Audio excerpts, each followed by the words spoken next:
Domain ke-9 dari keamanan sistem informasi ialah hukum, investigasi, dan etika. Dalam domain ini dipelajari berbagai jenis aturan yang terkait dengan kejahatan komputer dan legalitas transaksi elektronik, serta membahas masalah etika dalam dunia komputer. Cakupan dari domain ke-9 ini ialah hukum, aturan dan etika, transaksi elektronis, hak kekayaan intelektual atau HKI, pembajakan, undang-undang keamanan dan ekspor, penyelidikan kejahatan komputer, dan privasi.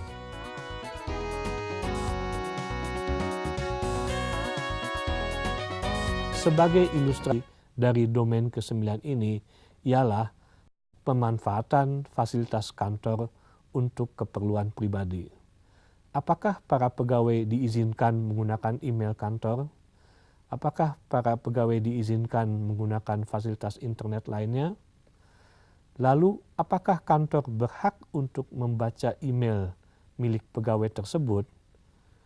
Semua aspek tersebut dibahas dalam domain ke-9 ini.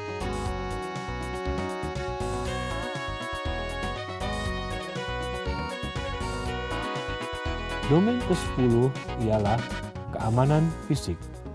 Dalam domain ini dipelajari berbagai ancaman, risiko, dan kontrol untuk pengamanan fasilitas sistem informasi.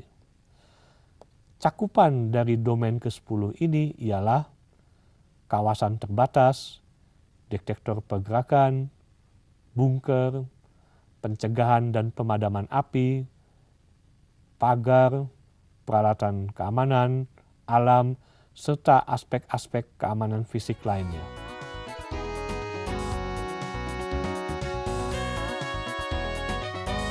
Ilustrasi dari domain ke-10 ini umpamanya pemanfaatan fasilitas pemadam kebakaran. Apakah para pegawai tahu apa yang mesti dilakukan pada saat terjadi kebakaran? Apakah kantor telah menyediakan fasilitas pemadam kebakaran yang memadai? Apakah fasilitas tersebut dirawat dan dicek secara teratur? Hal-hal seperti ini yang dilakukan dan dibahas pada domain ke-10 ini.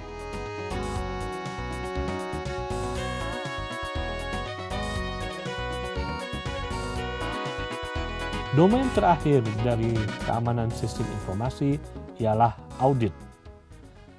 Dalam domain ini diperkenalkan konsep dasar auditing sistem informasi terkait dengan masalah keamanan sistem informasi.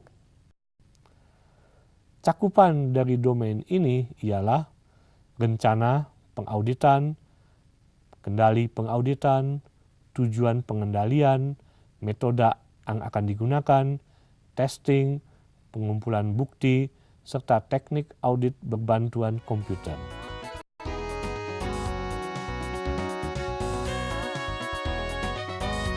Sebagai ilustrasi dari domain ke-11 ini ialah pelaksanaan testing. Dengan melakukan testing, kita bisa meyakinkan bahwa prosedur-prosedur audit yang kita inginkan tersebut telah dilakukan secara benar dan bermanfaat.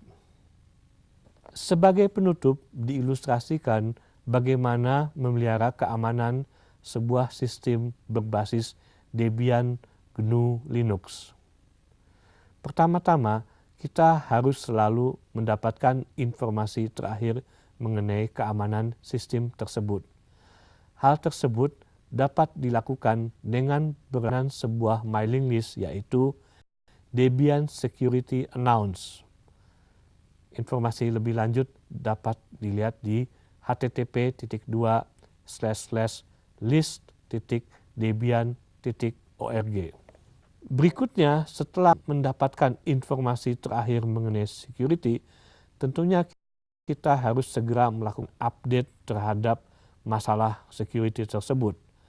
Update tersebut dapat diambil di http://security.debian.org. Umpamanya kita melakukan update aplikasi terkait atau update library update kernel Linux, atau update perangkat keras ataupun BIOS yang dikerjakan. Nah pemirsa, khususnya para mahasiswa setanah air, demikianlah serba-serbi dari ke-11 domain keamanan sistem informasi. Semoga penjelasan ini bermanfaat dan sampai jumpa pada kesempatan mendatang.